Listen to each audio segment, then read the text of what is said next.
Руки вверх, подлюга!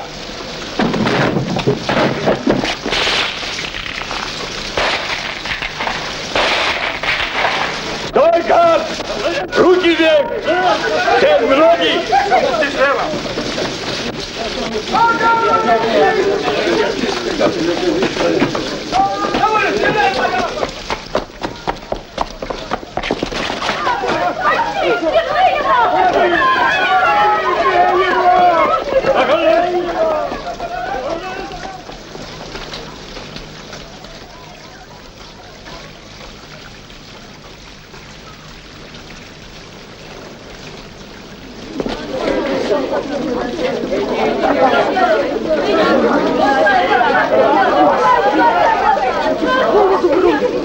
Найди понятого, да пограмотней протокол написать.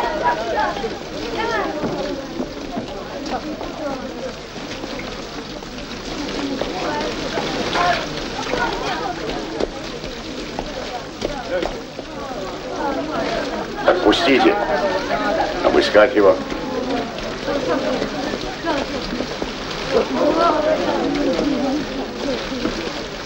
Дайте пройти. Ну-ка. Садитесь. Вот здесь. Дайте подержу. Пишите.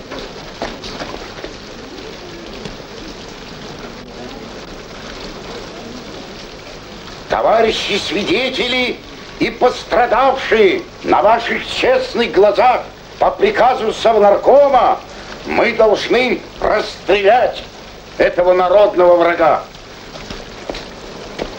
Мы списываем этого предателя и бандита.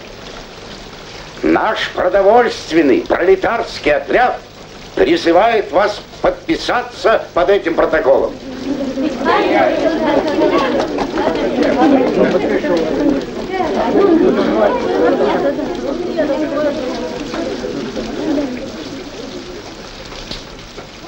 Ну-ка, паренек, давай.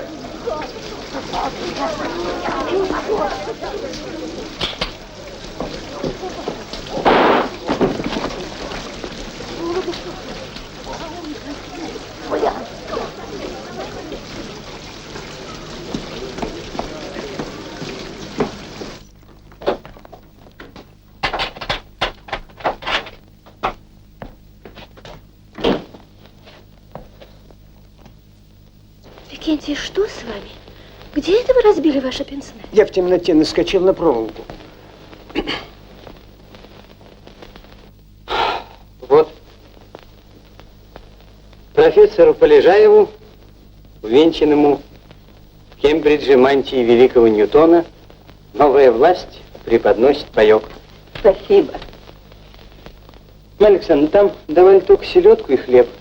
Я не знал, взять или нет. Взял. Что бы мы делали без вас, милый? Мне дальше в магазине сказали, что мы все едоки второй категории. Дмитрий Илларионович у нас теперь тоже едок. Едок Полежаев. Едок Пушкин, едок Толстой. Правда хорошо? Наш едок ничего еще не ел за весь день. Он спешил с книгой, Викентий Михайлович. И потом все утро он писал какую-то статью. Какую статью? Не знаю, я не переписывала. Он очень торопился и отдал в черновике. Уже отдал? Да. Приходил курьер из редакции. И завтра утром это уже будет в газетах. Ну, конечно, давно пора, ведь его поддержки ждет вся интеллигенция. Он умеет писать такие штуки. Спасти бы только его книгу. Ну ничего. Если понадобится, мы будем набирать ее собственными руками.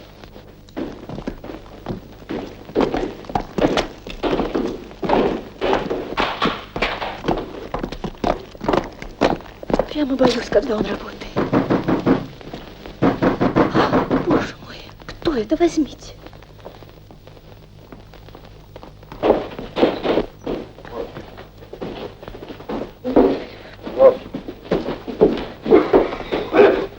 Только ради бога тише, профессор работает. Кто хозяин квартиры? Профессор Полежаев. Он пишет книгу, ему нельзя мешать.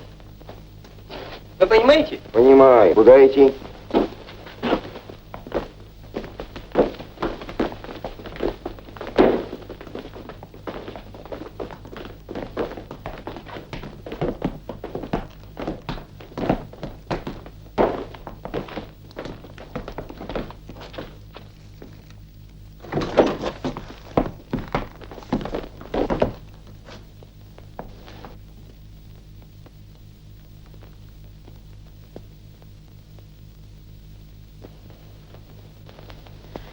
Дима, к тебе по делу.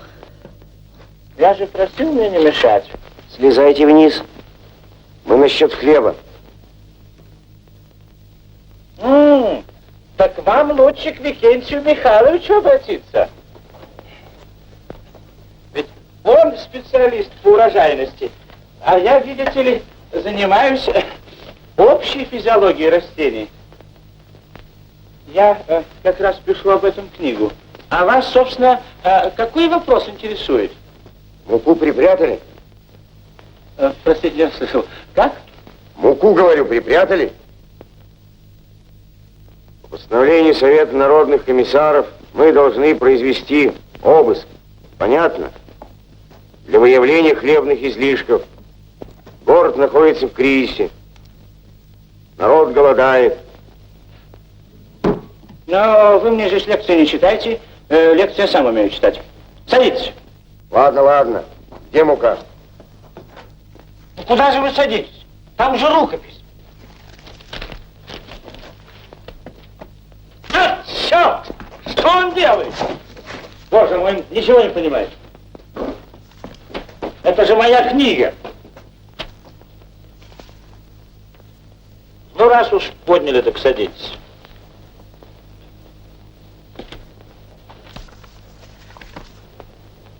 Что же вы сидите?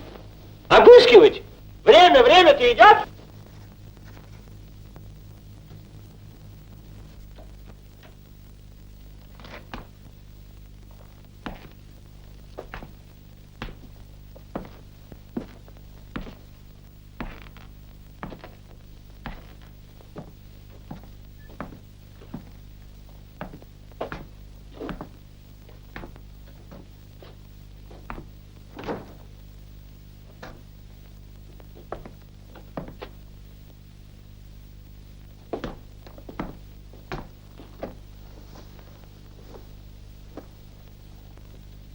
Архиерейская, что ли? Такую мантию носил сам великий Ньютон. Кто? Ньютон, физик! Ах, физик. Ага. Пошли. Карандаш! Зачем вы несли карандаш? Карандаш. Я на всякий случай. Бывают, уносят.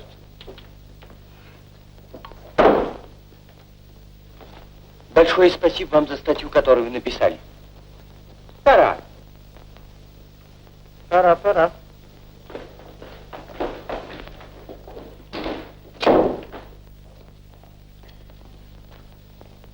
Что за черт? Никого нет? И постучи посильнее.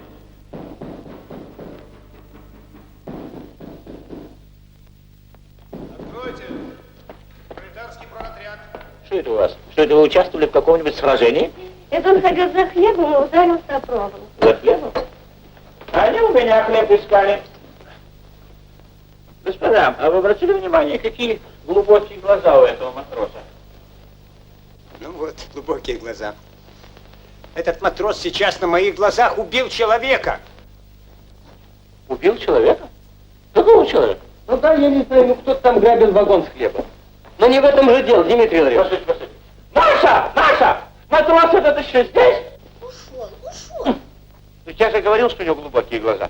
Вот мы вот здесь сидим в кожаных креслах, а он сражается с врагами, с мазуриками под дождем. И я еще на него накричал. Надо же было извиниться.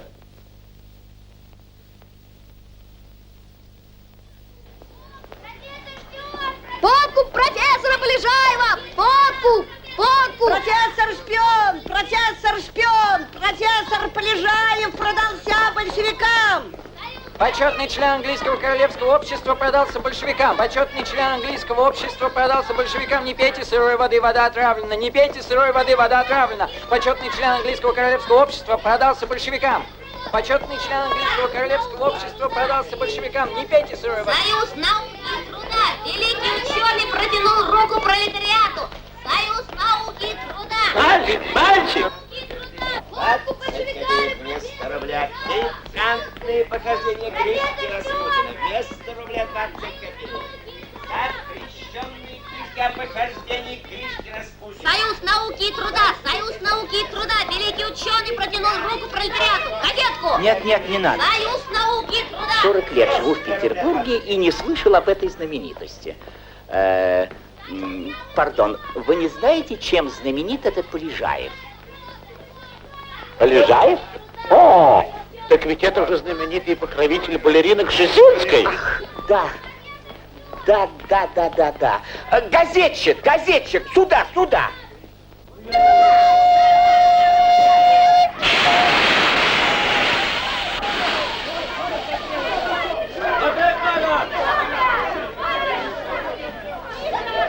Эй, борода, что здесь?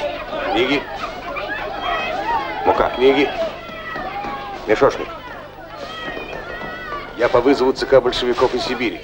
Мне надо в Смольный институт. Мандат есть?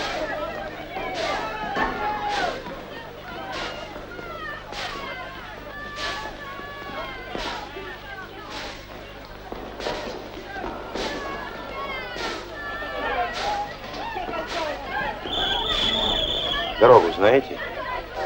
Как будто бы. О, как будто бы у меня чайник стащили.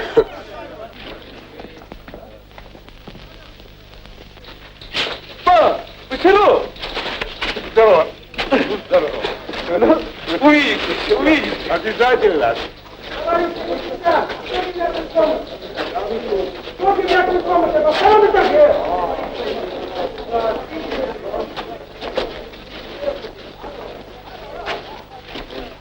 Комиссара нет? Занят, скоро будет. Сегодняшнее? Сегодняшний. А что? Можно взглянуть? Всем. За хлеб и мир.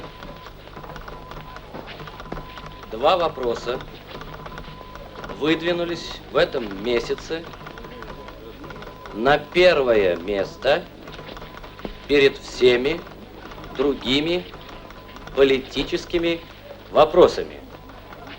Вопрос о хлебе и вопрос о мире.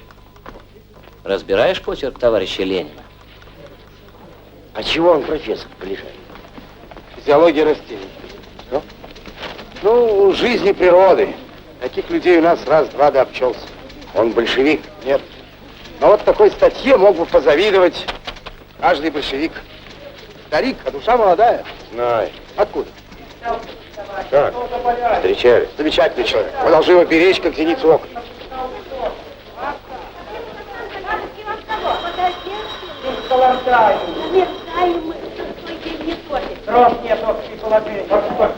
Я к вам. Вы Бочаров? Да. Из Сибири? Да. Столько слышал. Я вас совсем другим представлял. Алло? Смольный? Да-да. Азово-Черноморский? Сегодня? Ладно. Да. Ладно. Бороду сбрить. С удовольствием, пожалуйста, при первом удобном случае. Будешь директором банка. Я банкиром? Да что вы. Чего ты удивляешься? Ты же учился в университете? Я естественно, дружище. Ну тогда по печати. Ну, хорошо, это другое дело. Вот листовка. К вечеру необходимо размножить 100 000 экземпляров. На 3 языках. Но имей в виду, в типографии засели меньшевики. Где это можно сделать, по-твоему? Может быть, университетская типография, если только она еще существует. Хорошо. Пишите мандат. Ну, словом, будет напечатано. Еще есть к тебе задание в университете. Надо поддержать профессора Полежаева. Знаешь? Дмитрий Григорьевич, ну еще бы, мой учитель. Великолепный учитель. Да. Учись и дальше у него. Читал? А, это я читал. Узнай, есть ли у него все необходимое. Владимир Ильич просил все устроить. Может, ему нужны дрова, бумага. Может, ему хлеба нужно. Таких людей еще мало в революции. Ну, теперь так, есть, пить, спать, чего хочешь? Ничего не хочу. Да, хочу повидать Владимира Ильича. А он здесь. А? Вторая дверь. На митинге в актовом зале. Ты еще никогда его не видел? Письма читал. Тебе нужен помощник. Выбирай свободного. Можно вот этого матроса? Я с ним уже знаком.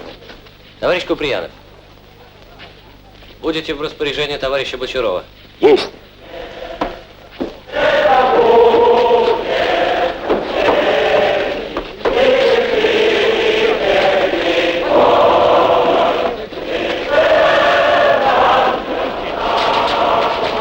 Что это значит? Это Ильич кончил говорить. Пойдем к нему. Пойдем. Мандат на подпись.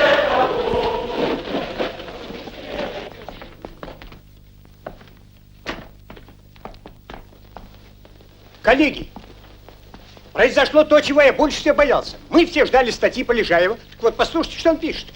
Новая эпоха истории. Удивительное свойство сообщать сенсацию ровно через час после того, как всем все известно.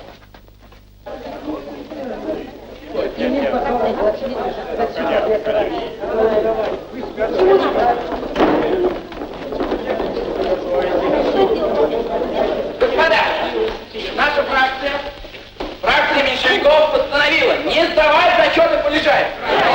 За его предательскую статью над этим бойкотом. Пусть он только посмеет переступить порог университета. Мы просим ему в лицо наш смелый прямой протест. Мы не позволим проникнуть в стены нашей альма-матер большевистской собрания. С днем рождения, Дмитрий Леонович. Желаю вам здравствовать до 100 лет и преуспевания в делах. Спасибо. Сейчас будут вас приветствовать. Репетируют.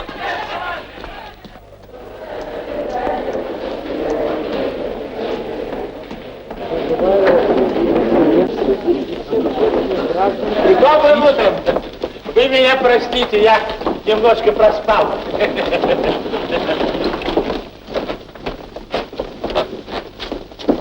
Я буду принимать зачет в 4-й аудитории. Здравствуйте, господа. У меня сегодня двойной праздник. Во-первых, я именинник. Мне стукнуло 75. Ну, знаете, здесь завидовать нечем. Это уже второй звонок. Здравствуйте. Ну, а вот есть чему и позавидовать. Я сегодня окончил книгу и чувствую себя моложе всех вас. Да, друзья мои, надеюсь, вы помните о приглашении. Сегодня в 8 часов милости просим к имениннику. Да. Ну, ждем. 8. Станечкой. Обязательно. Ну, что вы скажете? Я, как ботаник, радуюсь вместе с Дмитрием Ларионовичем. Это будет замечательная книга замечательного естественника. Моя специальность история. Я не знаю, может быть, он и величайший естественник, но как историк никакой. Никакой. А вы что думаете? Я, как медик, позволю себе сказать, старик впадает в детство. Инфантилизм. Ну, теперь я могу радоваться. Все выправлено, и мне кажется, что можно сдать в набор. Вы знаете что, когда я шел сюда, я боялся, что меня ограбят мазурики, или я попаду под трамвай. Я вам вручаю 7 лет моей жизни. Несите это в типографию.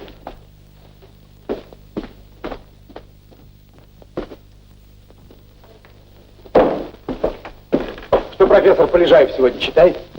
Читает. А в какой аудитории? 4-й аудитории. 2-й этаж налево. Знаю. Но... Ну что ж ты меня сердишься, Иван Гаврилович? Я помню, а ты меня забыл. Нехорошо. Что, холодно? Ничего.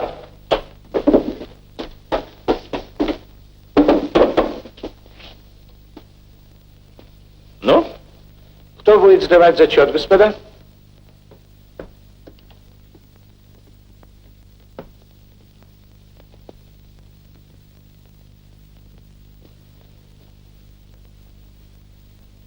Что боитесь? Разленились?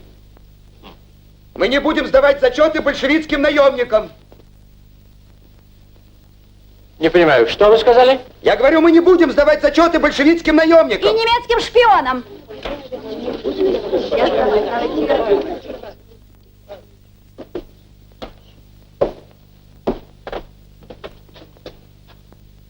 Ваше счастье, что я старый человек.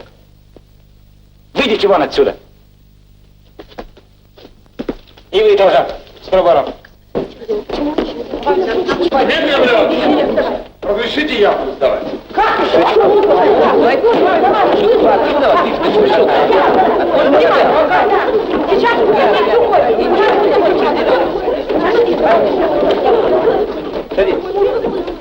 По крайней мере, не будут мешать.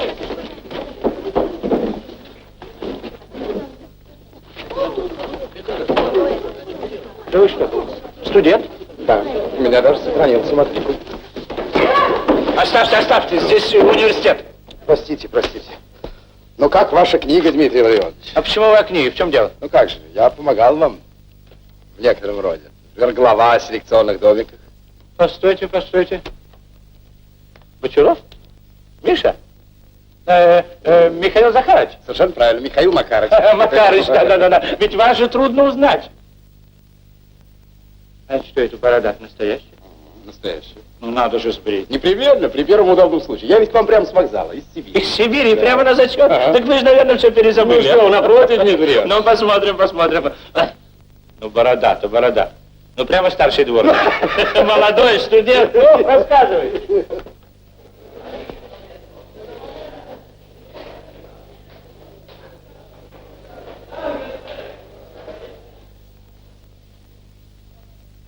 А я к вам по делу, Дмитрий Ларионович, из Смольного. А что? Насчет университетской типографии. А что? Типография наша молодец.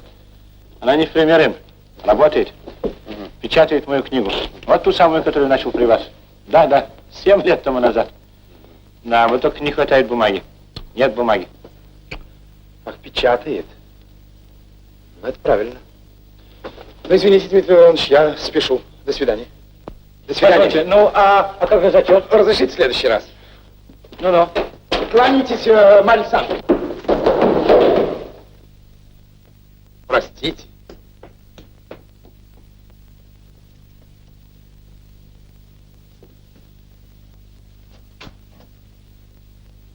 Все перезабыл и теперь отлынивает. Макарыч. Простите, пожалуйста, простите. Бойкот — это забава для молодежи. Я вас очень прошу, господа, пока ничего не предпринимать. У меня есть достаточно аргументов, чтобы убедить его отказаться от своей статьи.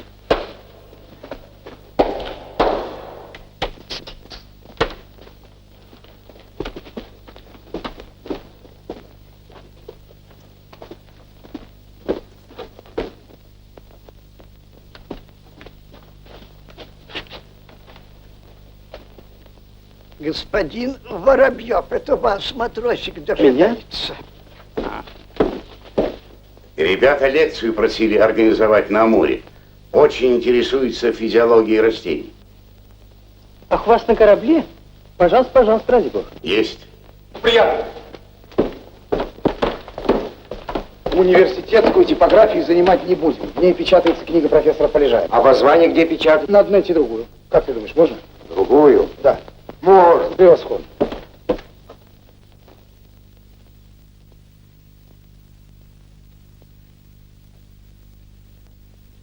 Надеюсь, мне-то вы можете верить? Уж более преданного ученика и помощника у вас не было. И не будет. А вот Дарвин говорил, «Omne nisi discipulis», говоря по-русски, «Избави меня, Господи, от учеников». Дарвин этого не говорит. Вам не говорил, а мне говорил. Дима, опять вы спорите? И как это вам не надоест? 10 лет об одном и том же. Сегодня день рождения Димы, и извольте заключить перемирие. Помогли бы лучше стол накрыть, а то гости придут и ничего не готово. Я шел за вами, когда вы дрались с царским министерством, когда вас выгнали из университета.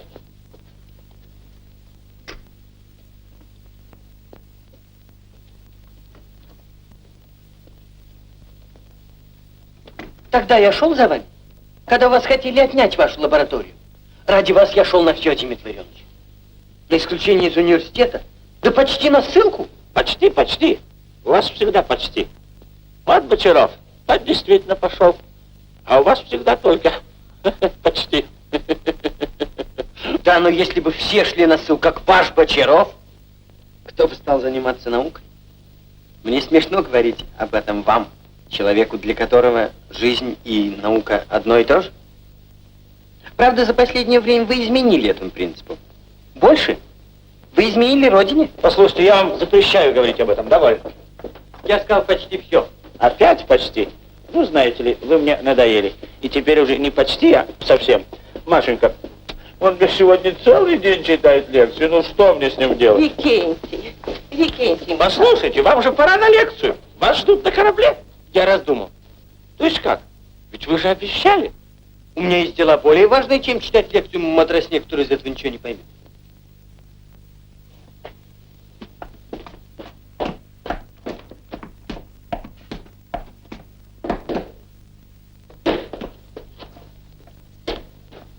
Так что вы от меня хотели? Только коротко. Откажитесь от своей статьи.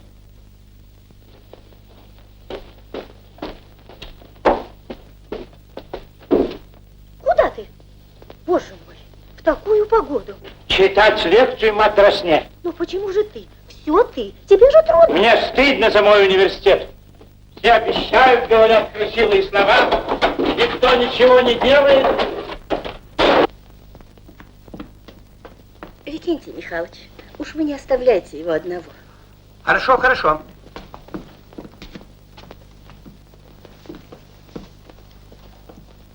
Захватите ему галоши.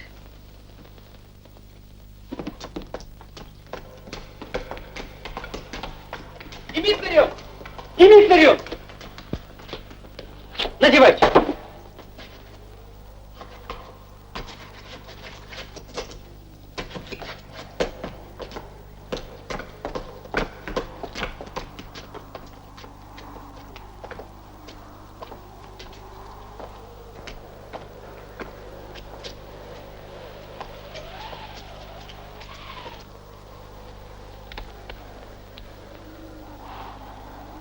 Я слышал, что сегодня отдано распоряжение Смольным занять нашу типографию под печатание декретов. Вашу книгу, надо полагать, отложат. Не хватит шрифта?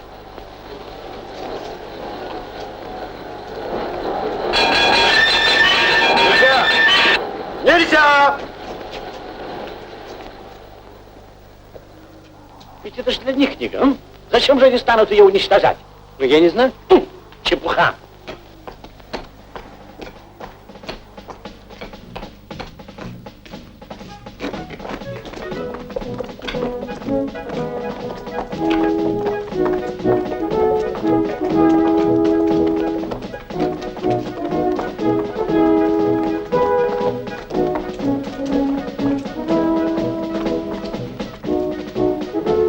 Может быть, отправить рукопись в Берлин?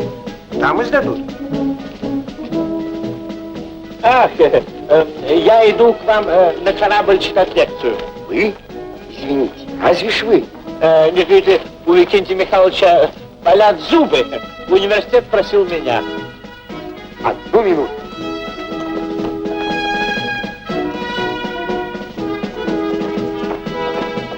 Куда, братишки? На лекцию! Про что? Про жизнь природы! 1000 слушает, один врет! Зачем врать, так мы его...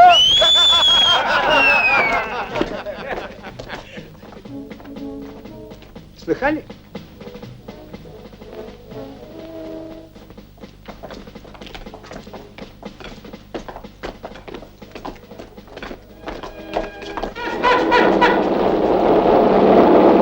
Пожалуйста. Где вы достали это ландо? Одолжил. На минуту. Взорвется, взорвется, обязательно взорвется.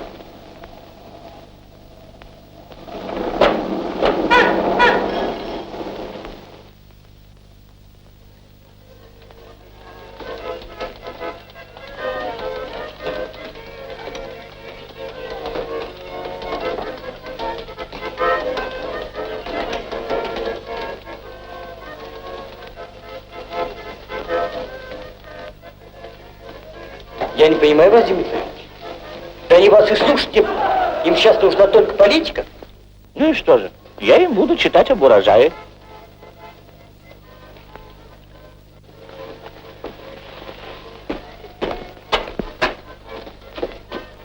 И вообще не мешайте мне, пожалуйста. Сделайте одолжение. Так может мне уйти отсюда? А разве я вас спросил уйти со мной?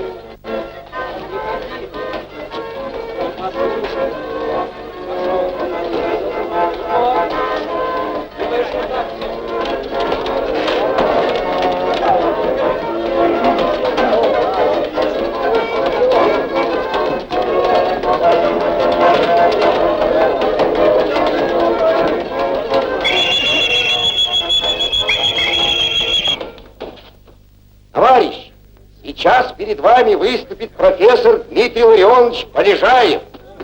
Тишина, товарищи! Этот профессор стоит на линии Маркса. Мы должны со всем вниманием выслушать его научную лекцию о жизни нашей природы, товарищ. Он имеет полное собрание своих сочинений, 100 томов с лишним, и все за нас. А как вы к ним обратитесь? Милостивые государи или господа матросы? А вы что, опять сели? Хочу дождаться вашего триумфа. Ребята ждут, Дмитрий Ларионович.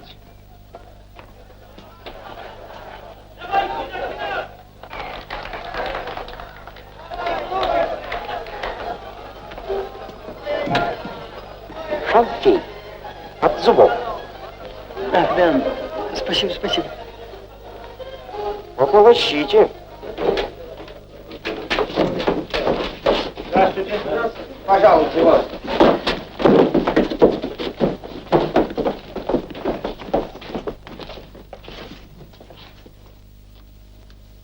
Товарищи!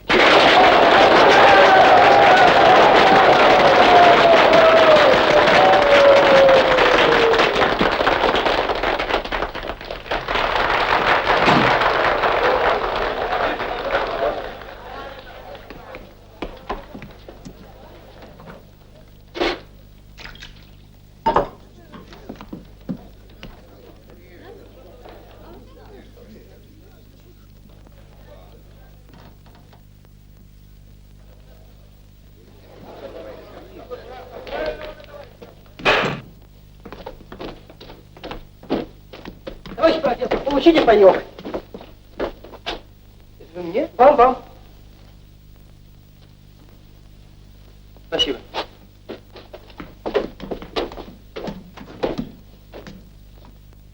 Я буду читать вам так, ну, как если бы вы были моими студентами. Вот уже 7 лет, как я работаю над своей книгой. Сижу за своим письменным столом. Для того, чтобы пахарю было легче обрабатывать землю. Такие гении науки, как Фарадей, Дарвин, Клод Бернар, Гесли и другие, давно уже пытались заставить науку сойти со своего пьедестала, освободиться от гнета церкви, мракобесия, кликушества и заговорить языком народа. Всю свою жизнь и я боролся за это. Ну так вот, я вам расскажу о красном цвете, основе жизни растений.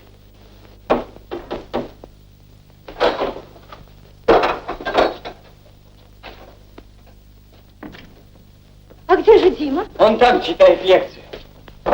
Я пришел, чтобы сказать вам, А Александр. как он придет один? Не знаю, он прогнал меня. Я пришел сказать... Может быть, мне пойти его встретить, а вы здесь примите гостей? Я пришел, чтобы сказать вам, что я никогда больше не приду сюда. И никто к вам не придет. Вы уезжаете? Я расстаюсь с вами, Марья Александровна. Поверьте, что я настолько привык к Дмитрию Ионовичу и к вам, что не могу делать это без глубоких причин. Постойте, постойте. Не спрашивайте меня ни о чем. Я больше ничего вам не скажу.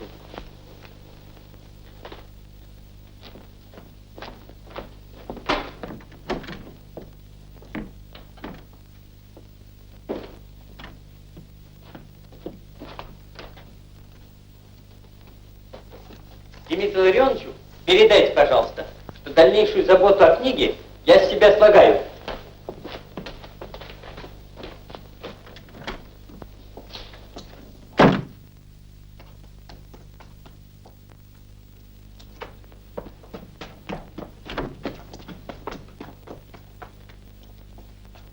Викентий! Викентий Михайлович!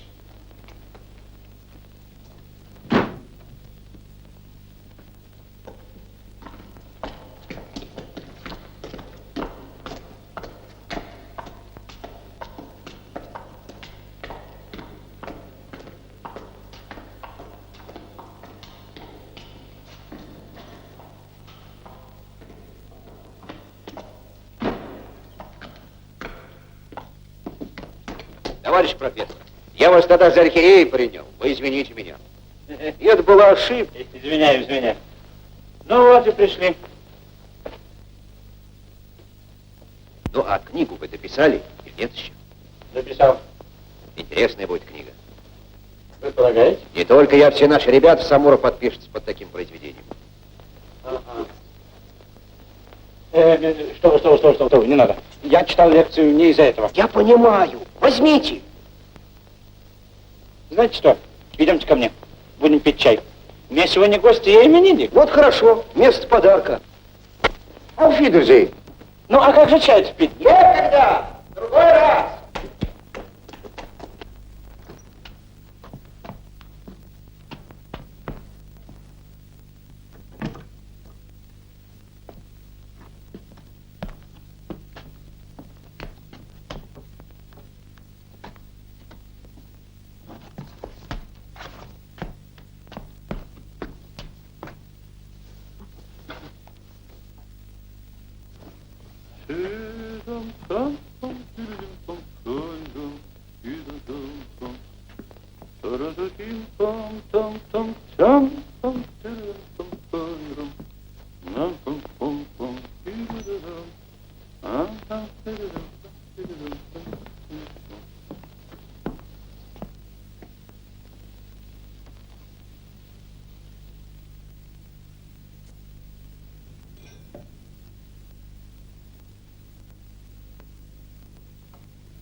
Никого?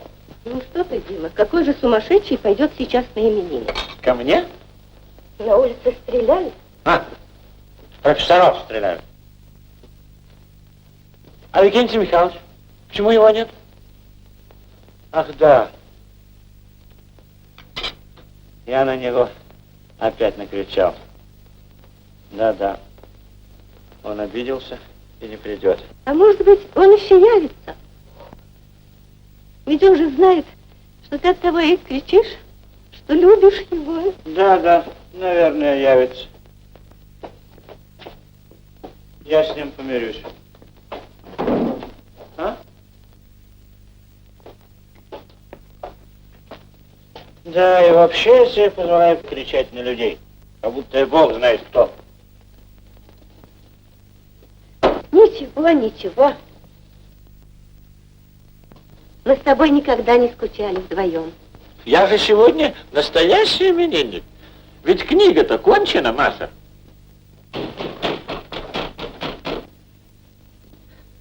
Идут? Ага, идут.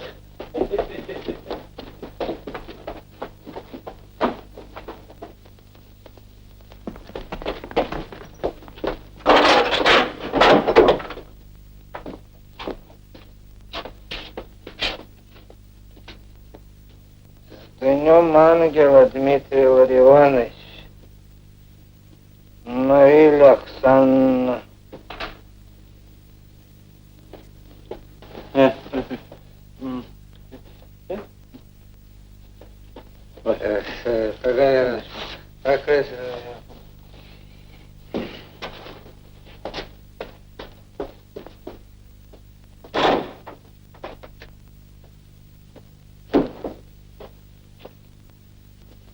Боже мой, он забыл свой... Кто забыл хлеб? Не знаю. Дима, это Викентий Михайлович забыл хлеб. Он был здесь. Постой. Это мой хлеб. Мне подарили. Все равно. Он сказал, что никогда не придет сюда. И никто к тебе не придет. Ты будешь один.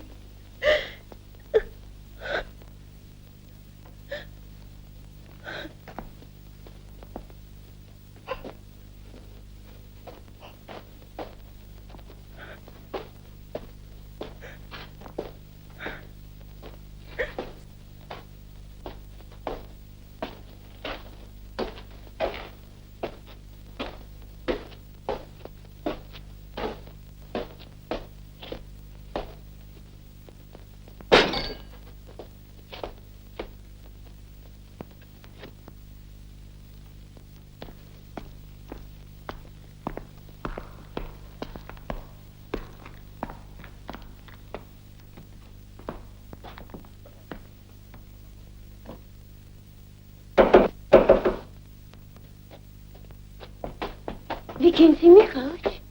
Викентий?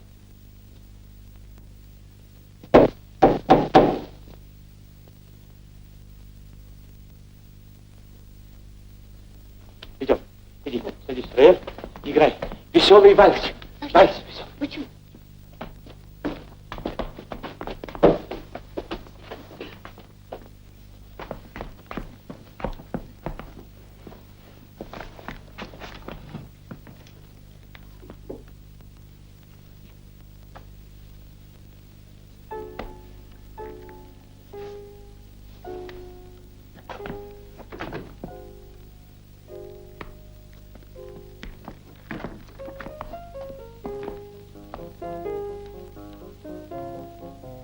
У вас гости? Как видите. Я пришел поздравить вас и объясниться. Сейчас неудобно. При посторонних.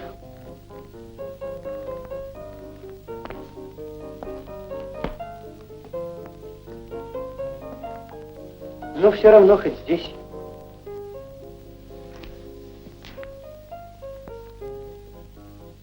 Я пришел умолять вас, Дмитрий Леонидович. Первый раз за 15 лет мой учитель ошибается. Я услышал это. Что-нибудь новое. Ведь чему-то я вас учил? Вы учили меня приносить себя в жертву науки. Забывать о себе, о своих, так сказать, частных интересах. Ну и что же? Ради бога, простите, я не затрудню вас, если попрошу принести немного воды.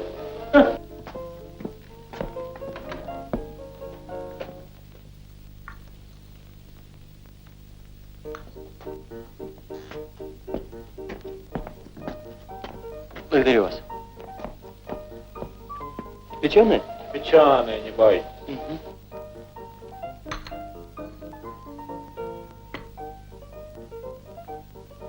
Вы учили меня, что наука требует от человека честности и прямоты. Ну-ну.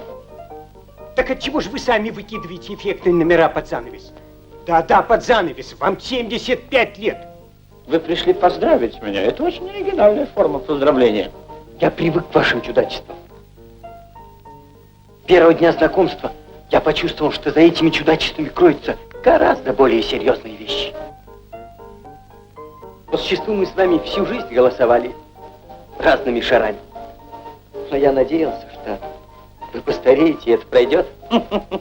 Надеялись. А сами уже постарели сразу на 100 лет.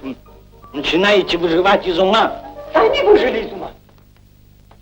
Хотите, чтобы вам большевики памятник поставили? Не поставят.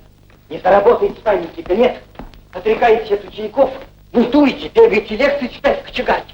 Как ни старайтесь, не поставят. Я же понимаю. В историю захотели попасть, рядом со всякими там историческими чудаками. Не выйдет. Поймите, вам нечего терять. Вы можете перекинуться к большевикам, потому что все равно скоро... Потому что вам недолго осталось жить. А я еще молод, Дмитрий Леонидович. Я еще ничего не успел сделать в жизни. Я тоже хочу быть великим ученым. Ах, великим? Не выйдет, знаете ли. По-моему, не получится.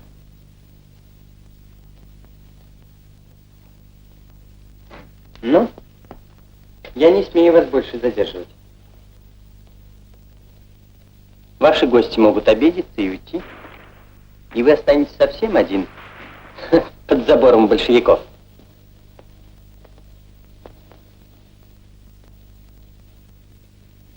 Я старый осел. 15 лет я учил, вел к величию мелкого ничтожного человека. Вы пришли предрекать мне смерть под забором, но у меня еще хватит сил вышвырнуть вас на лестницу! Вы слышите? Ступайте вон, Воробьев! Дима, на улицу стреляют! Это меня совершенно не интересует!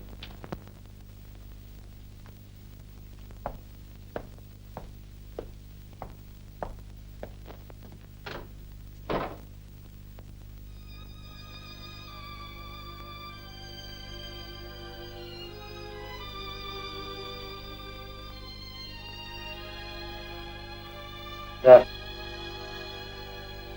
Одни. Теперь уже как будто прочно. Все я. Я тебе подарил измену друзей, одиночество, старость. Что я тебе еще могу устроить, пока жив? Не смей так говорить. Ты всегда был самый прямой, самый смелый и самый красивый.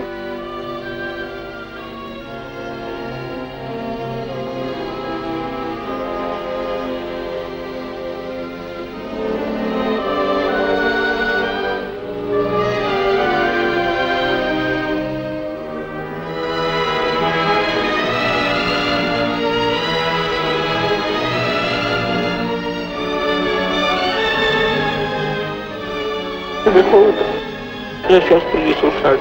Не надо, не беспокойся.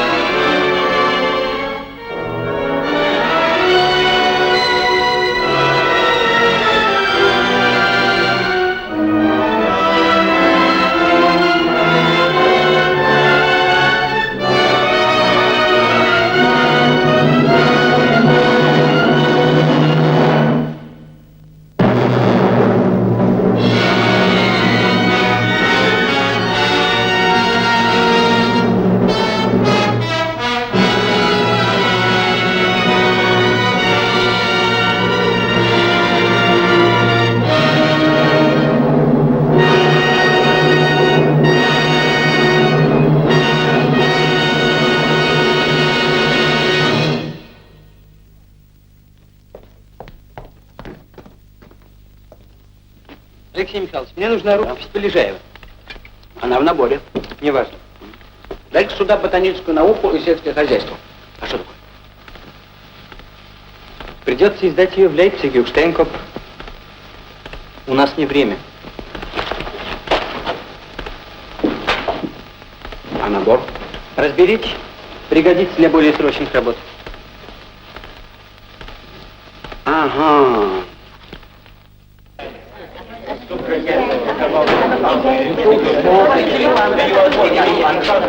Граждане редактора, совещайтесь потише. Горла на вас не хватает. За распространение ложных информаций и клевету на профессора Полежаева, друга советской власти, активного друга советской власти. Подлежат закрытию. Зачем подлежат? Просто закрываются. С конфискацией бумаги. Следующие газеты и журналы. Ведомости на 3 месяца. Речь без права возобновления. Петроградский листок на 6 месяцев. Что вы? Воры или, не дай бог, фальшивомонетчики? Я полысел на газетном фронте. Это ж несерьезный аргумент. Давайте не будем играть в прятки. Спасибо. О, с сахаром. За Полежаевым идут сотни и тысячи интеллигентов. Они хотят работать на нашу революцию. Ну и слава богу. И тот вор, кто крадет у них уверенность, клеветой на Полежаева. Разрешите слово. У меня все сведения о Полежаеве. А вы ничего не знаете. Нет, знает. Я ученик профессора Полежаева. Мы запрещаем обливать его грязью. Понятно? Итак, значит, Вечерний час. Наше семейство... Товарищ, агитатора нужно. Где? Балтийцы подарили уголь. Народ разгружает.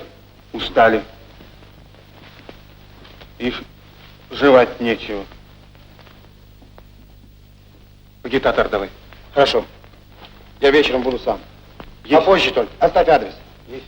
Всевидящее око и кухня сатиры без права возобновления. Мы писали, что Полежаев шпион, но в конце мы ставили вопросительный знак. Совершенно верно. Вопросительный знак. То есть мы брали это под сомнение. А при наборе знак вопроса выпал. Фраза исказилась. А в газетном деле очень часто бывают опечатки. Почему у вас все опечатки против советской власти? Была ли у вас хоть раз опечатка за советскую власть? А? Не слышу?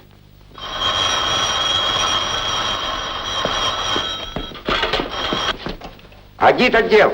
А? Нет, его личный помощник. Тише! Товарища Бочарова, к товарищу Ленину. Есть. Так вот, бумагу мы у вас возьмем. На ней будет печататься книга... Вас товарищ Ленин просил зайти. На ней будет печататься книга профессора Полежаева. Это нам полезнее. Ну, вопросы есть? Нет вопросов? Auf Wiedersehen.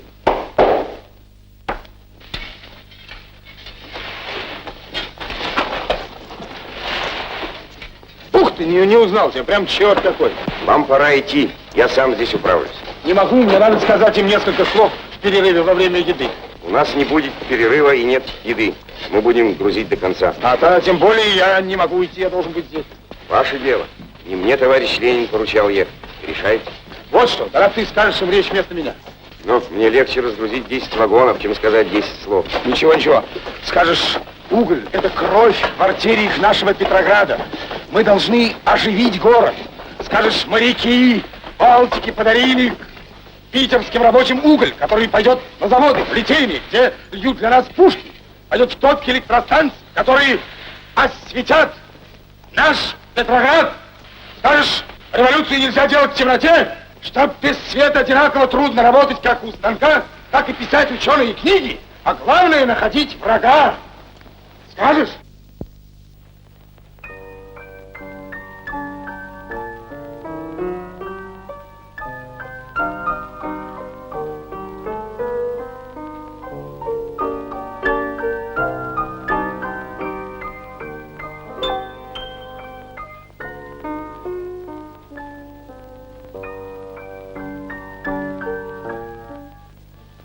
Руки о землю.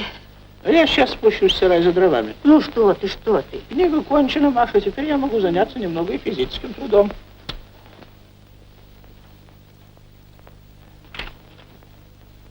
Три, четыре.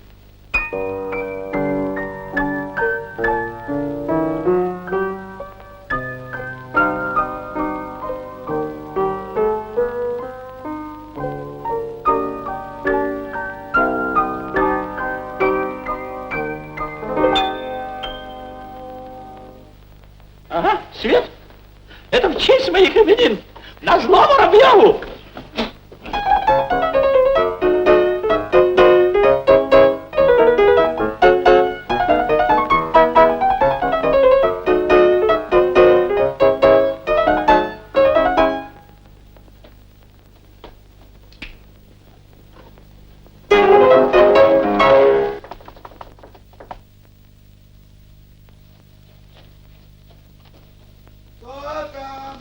Дмитрий Леонович Полежаев здесь живет? Вы что, с ума сошли в такую пору стучать? Это же мыши! Ага.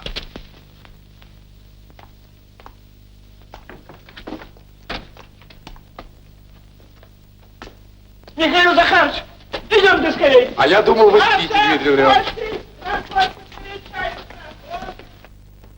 Как говорят грузины, с которыми я подружился в ссылке, с этим маленьким бокалом, но с большим чувством, я пью от имени нашего стола за тот стол. Ибо тот стол — прекрасное рабочее место для самого молодого из всех профессоров земного шара. Как здоровье того стола.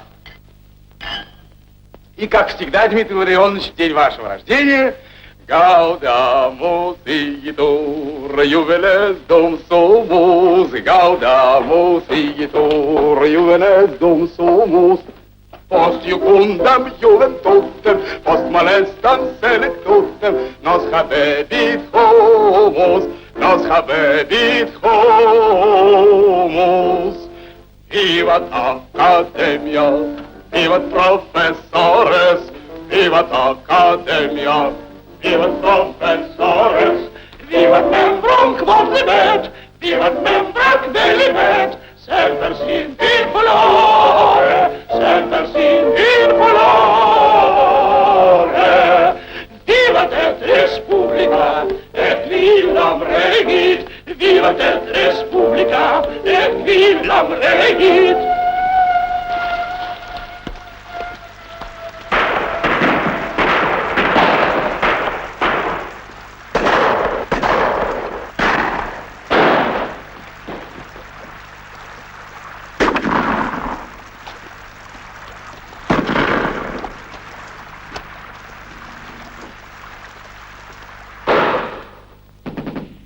Тише. Свет. Слышите? Теперь не до меня. А я что-то пишу, настаиваю. А до меня нет никому никакого дела.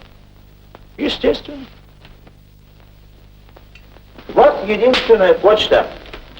Студенты изобразили меня в немецкой каске. Шпион в мантии.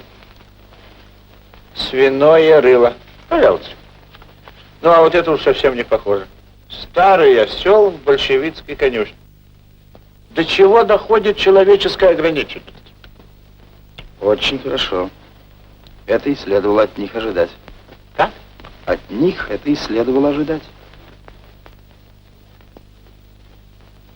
Да, так и следовало ожидать. Ведь один даже сказал, сдохнешь под забором у большевиков. Да, от них этого и следовало ожидать. Ну что ж, Мишенька, вы в Питер-то надолго? Пока здесь, а там видно будет. Дел много, партия скажет. Да. Ну вот, а мне никто ничего не скажет. Останусь я один. Со своими банками. Я 8 лет был один, Дмитрий Ларионович. Промерзлая тайга, барак наш в снегу, стражники пьяные. И вот изредка, как деликатес, вот это самое с соляным туберозом, печеное. Вот там-то я и думал, революции когда-нибудь понадобится физиология растений. Я был в этом уверен. А когда мы с вами создадим грандиозный институт ботаники, то и вы убедитесь в том, что Бочаров был прав. И вот, работая там, я очень часто вспоминал вас. Ждал вашей книги. Страсть. Каждого вновь прибывающего расспрашивал о ней. А вы говорите, не нужна. Не ваши это слова. Нет, Дмитрий Львович, не ваши. Не ваш. Вы уж и у шуток не понимаете, не ваш. Сегодня читал лекцию на корабле. Представьте себе, заинтересовались моей самой бескровной наукой. Так что я могу быть еще полезен. Мне рассказывали. Но я распорядился, чтобы прекратили вас беспокоить. Понимаете, это очень важное дело, но им должна заниматься ваша аспирантура, ученики. Дмитрий Ларионович, мы обязаны беречь вас. Каждое ваше научное слово для всего мира. Вы авторитет революции. Вы, как бы сказать, козырь революции, совершенно серьезно. Ну, а кораблей у нас так много, что козырей не хватит. Ну, что это вы тут все говорите? Спать пора. Час ночи. Будьте любезны подчиняться нашим правилам. Маша! На стулья его, что ли? На стулья.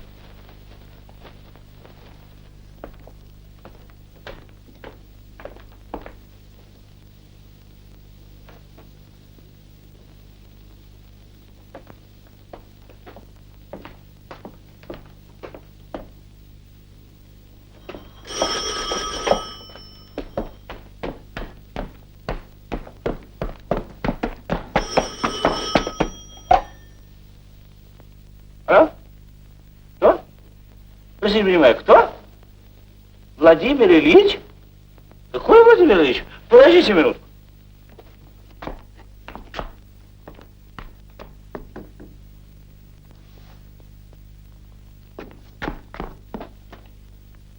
Слушаю.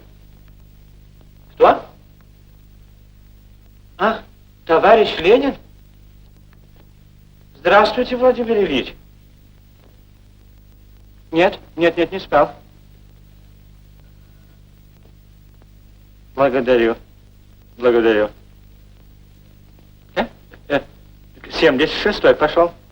Да. Надеюсь. Что? Нет, ничего не надо. Нет, ничего не надо. Ради бога, не беспокойтесь, ничего не надо. Большое спасибо. Как? Ах, книга? Все благополучно. Сдана в печать. Да, в типографии. Благодарю. Спасибо. И вашей супруге тоже привет. До свидания, Владимир Ильич. До свидания.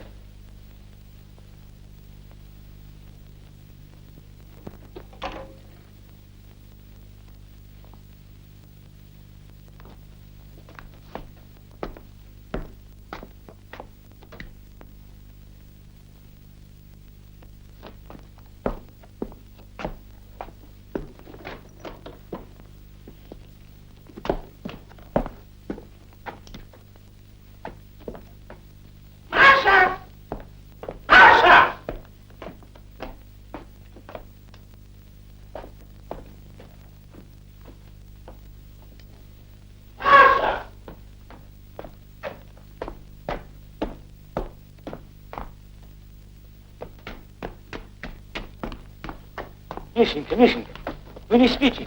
Что случилось? Я вам должен сообщить о замечательном, о радостном событии. Вы были правы. Выходит, я действительно не один.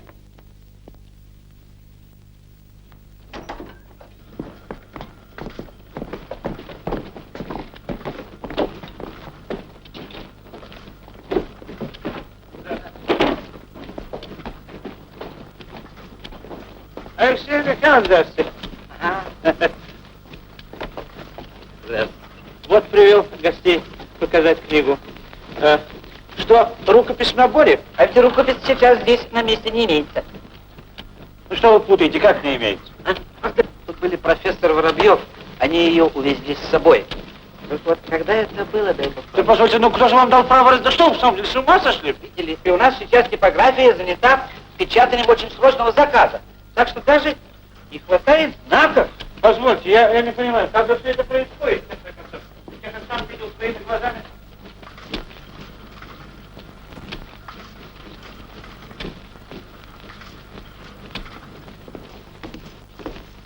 На столе он метромпажа нашел.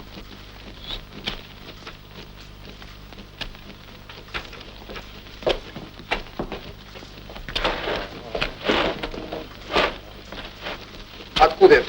Не знаю. Не знаете? Вестник спасения. Газета? Ага. Чья? Общество служащих. Саботажников, значит.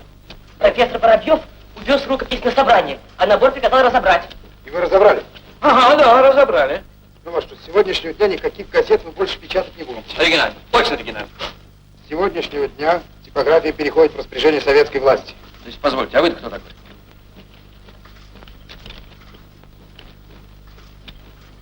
Ага, да. Постойте. Вы можете указать место собрания? Нет, не могу. Товарищи, кто может указать место собрания? Я!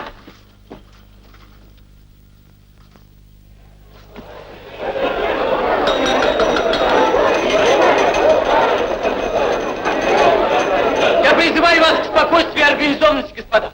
Наш комитет располагает достаточными суммами, чтобы заплатить вам жалование за 3 месяца вперед. Но при условии, если вы откажетесь исполнять свои служебные обязанности. А гарантии где? За эти 3 месяца большевики трижды погибли. Сила большевиков – оружие. Но силой оружия можно заставить отдать кошелек, но не знания, ни опыт, ни культуру. Так пусть же, не страшась ответственности, Врачи покинут свои больницы, учителя свои кафедры. Помните, господа, в этом наше спасение и наша скорая победа. Даю вам слово. Слово вора! Этот человек украл чужую рукопись. Я не крал вашей рукописи. Я хотел спасти ее. Можете ее получить.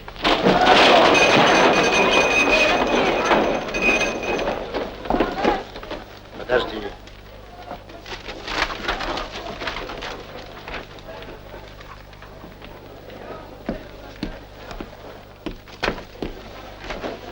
Миша, все пропало, все. Успокойтесь, ни один лист не пропадет, я вам за это отвечаю.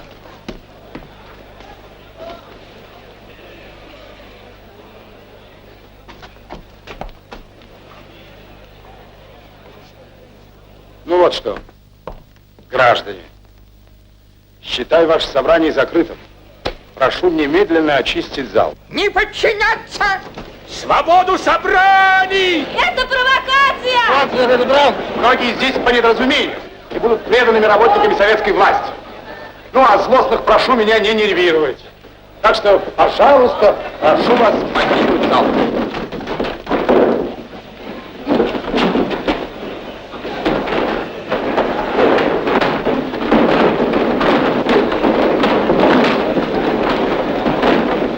Стойте! Рукопись! Копчите научный труд! Вы же интеллигентные люди! Вот вы, например.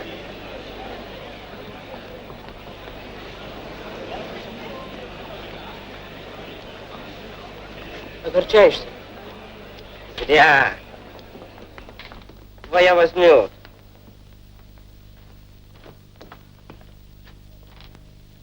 Поднимите рукопись. Не подниму. Это труд вашего учителя. Здесь неуместны гимназические выходки. Поднимите. Ну! В университете вы были трусливее. Помните, когда пришла полиция, вы спрятались за шкаф?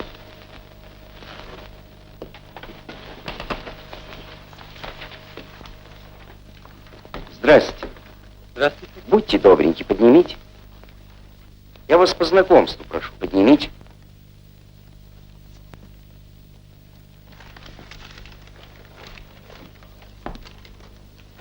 Спасибо.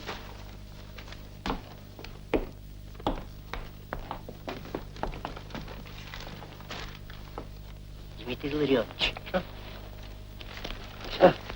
Спасибо. Ну вот.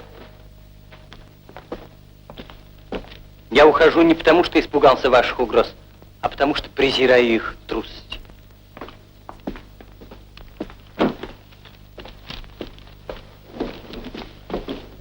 Задержи его, Куприянов. Придется вас задержать. Опять зубы болят. Жалко, что я не зубной врач. Пройдите.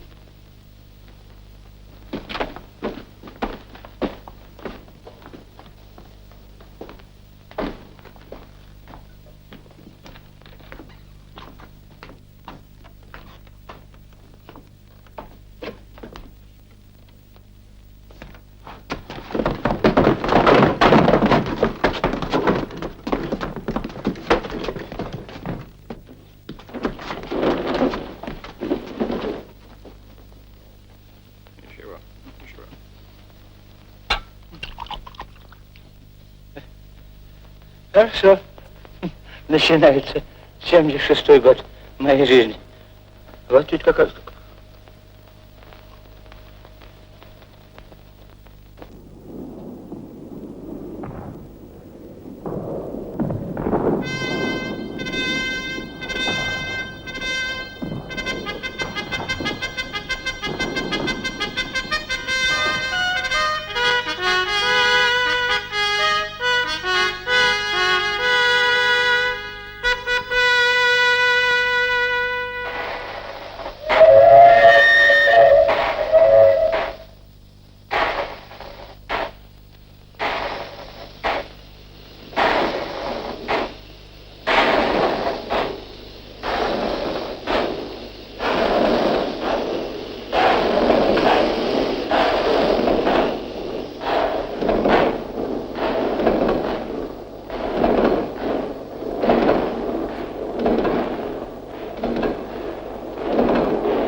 Бочаров. 5-й эшелон отбыл. Хорошо. Когда будет готов 6-й эшелон, сообщите мне в Таврический дворец. Слушаюсь. Вот что, я сейчас забегу к старику, понадоблюсь позвонить. А как здоровье Дмитрия Ларионовича? Плохо. А наши балтийцы выбрали его депутатом в Петросовет. Знаю. Не сможет только. Надоело! 20 лет слышу одно и то же. Я не понимаю, кто из нас доктор? Ты или я? Доктор, ты, а я поеду. А я тебе не разрешаю. А я поеду. А я вам запрещаю. А я все равно поеду. Ну что, пульс? Да при виде вас пульс у меня всегда учащается. Ну так вот. Во-первых, капли. Капли? Так. Во-вторых, полный покой. Полный покой? Превосходно. В-третьих, не выходить на улицу. Не выходить на улицу? Замечательно. Ну, до свидания. Спрячься куда-нибудь Димины галоши, а то он непременно убежит.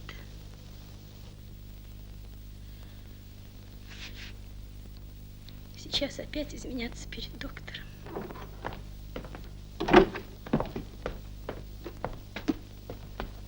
Пожалуйста, не сердитесь, Семен Иванович. Вы ведь знаете, он всегда так. Это что? Не надо.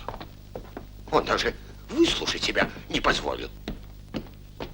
Дело в том, что Дмитрий Ларионович избран в члены Петросовета и хочет ехать на заседание.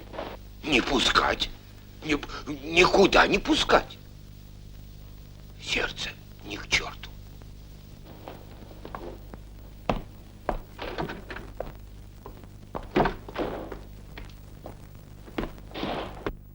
Дмитрий Ларионович, я вынужден вмешаться. Ну, завяжитесь.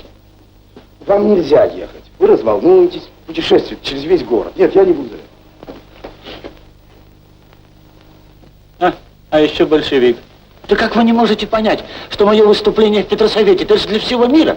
Ведь вы же мне сами об этом говорили. Да, но ведь... Я на вас жаловаться буду, Владимиру Ильичу! Расскажу, чтобы вас исключили, что тогда будете делать? Ну что мне с вами делать? Ну пойду доставать вам автомобиль.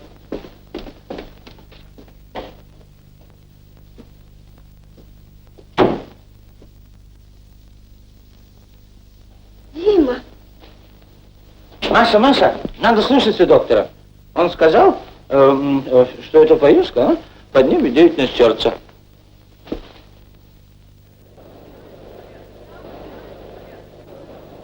Товарищи, следующее слово предоставляется профессору ботаники, доктору естественных наук Кембриджского и Оксфордского университетов, депутату в Петросовет от моряков Красной Балтики Дмитрию Илларионовичу Полежаеву.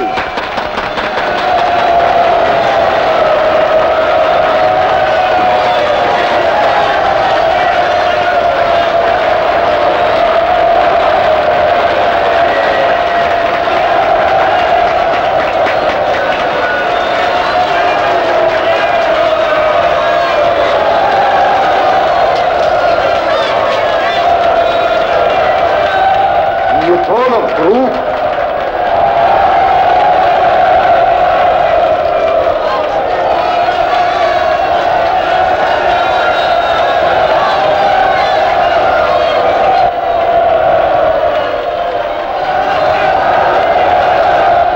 Как писать? Бурные аплодисменты.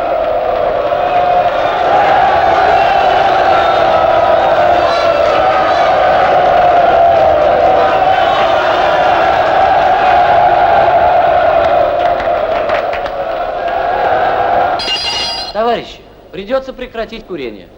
Дмитрий Илларионович приехал к нам не совсем здоровым.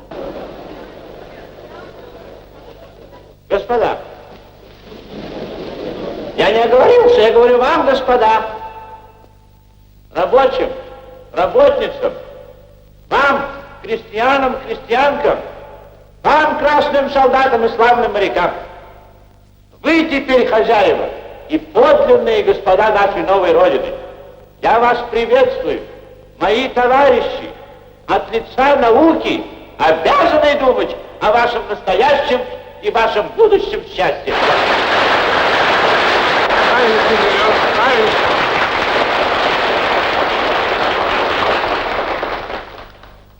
Товарищ, пока еще не очень много людей науки присутствует здесь. Но я...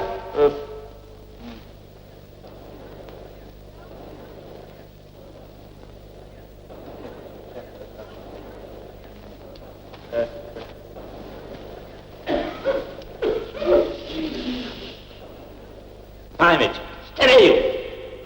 Но многие из людей науки еще забывчивее.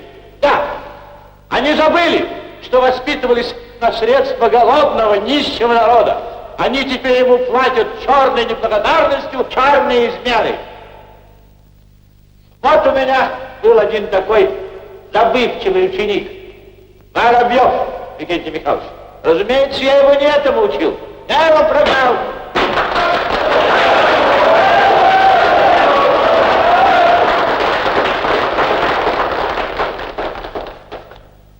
Мое сердце, как маятник старинных часов, отстукивает мое время. Да не так уж много его и осталось. Я хочу сказать, что любимое дело требует всей жизни от человека. Мне, старику, особенно приходится беречь секунды. У вас их больше, зато и ваша задача больше. Поэтому я призываю, будьте как можно целеустремленнее. Идите прямо, не сворачивайте, не останавливайтесь ни на минуту. Подвести итог сделанному смогут и следующие поколения. А вы идите. Много ли, мало здесь сидящих в зале, я все равно говорю перед всем миром. И вот им я обязан сказать. С тех пор, как кончился саботаж на почте, я получаю пачки писем от моих иностранных коллег, от ректоров университетов, из Англии, Франции, Швейцарии, от их правительств. Мне предлагают кучу денег. Дома, лаборатории, виллы, чтобы я бросил свою варварскую страну и переехал к ним. Так знаете же, пусть лучше советская почта присылает мне проклятие моих ученых коллег, ненавидящих революцию, я остаюсь здесь с моим народом, с моим правительством, с моим, пусть сейчас и не топленным университетом, так как чести участия в священной революции я не уступлю ни за какие подачи.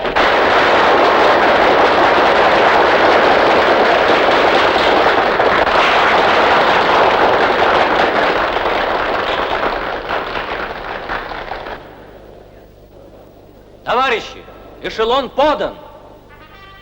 Коммунисты с оружием. Выйти и построиться.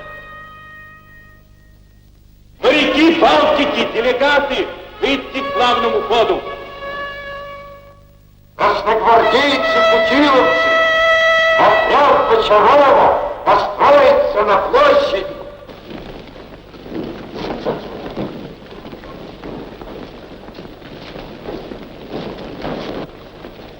Счастливого пути, товарищи! Мне уже 8-й десяток, но мысленно я с вами. Пока держу перо, пока глаза различают буквы, я буду по-своему защищать революцию. Защищайте же и вы, наш великий, бессмертный город революции. Грудью держите, не сдавайте немецким белогвардейцам Красный Петроград. Вот так, как я им не отдал свои рукописи. До свидания, красные воины. А ведь красный цвет непобедим. Это не только цвет крови, это цвет созидания. Это единственный животворящий цвет в природе, наполняющий жизнью побеги растений, согревающий все. До свидания.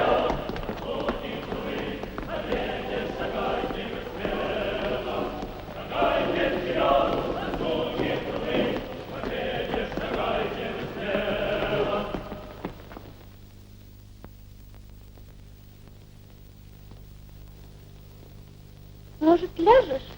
Лягу, Маша. А доктора? Доктора? Пожалуй.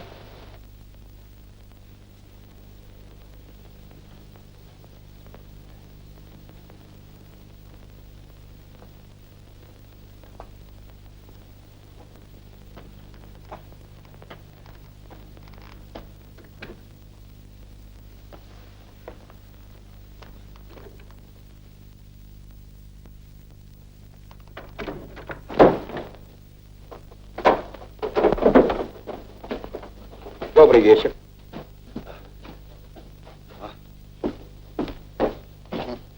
Вкусный будет бульон.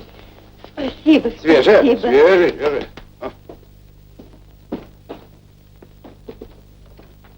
Дмитрий Леонидович, это я, Бочаров. Можно? А, Миша. Как ваше здоровье? Садитесь. Ведь я в шинели. Ну, садитесь, садитесь. А вы что, на поезд не опоздаете? Нет, нет, у меня с отрядом условия. Пойдут мимо, буду петь песню для вас, чтобы проститься. Что я вам принес, напечатано.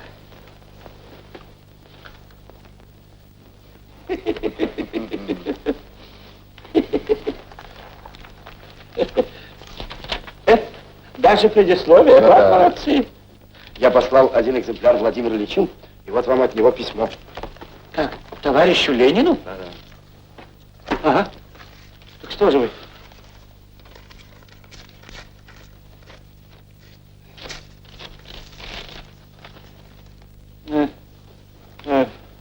Большое спасибо вам за вашу книгу и добрые слова.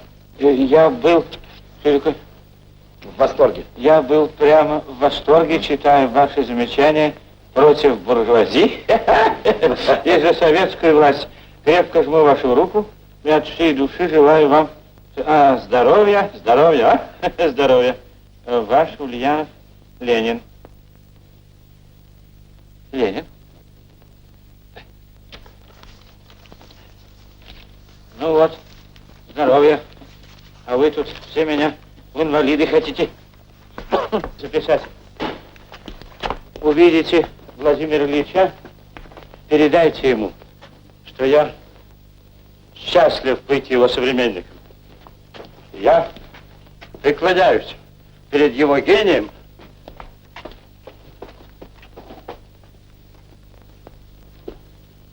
и хочу, чтобы об этом все знали.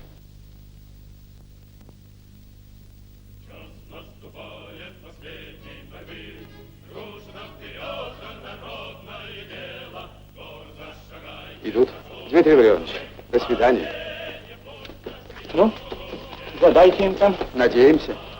И скорее возвращайтесь. Буду спешить. У нас с вами еще много есть о чем поговорить. А что? Как же, нужно найти здание для института, составить бумагу в Совнарком. Вот люди у нас есть. А вы за это время подготовьте программу. Ну, вот уж вы думаете, что я все на свете знаю. Да. А вы мне должны сдать зачет. Обязательно. Через день после отпора немцев. В аудитории номер 4. Ну, дорогой.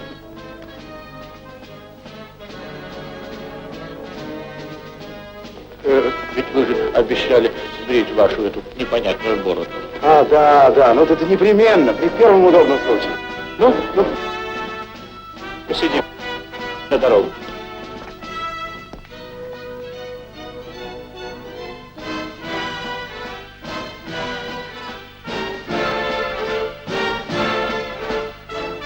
Михаил Макарович, отчаливай. Садитесь.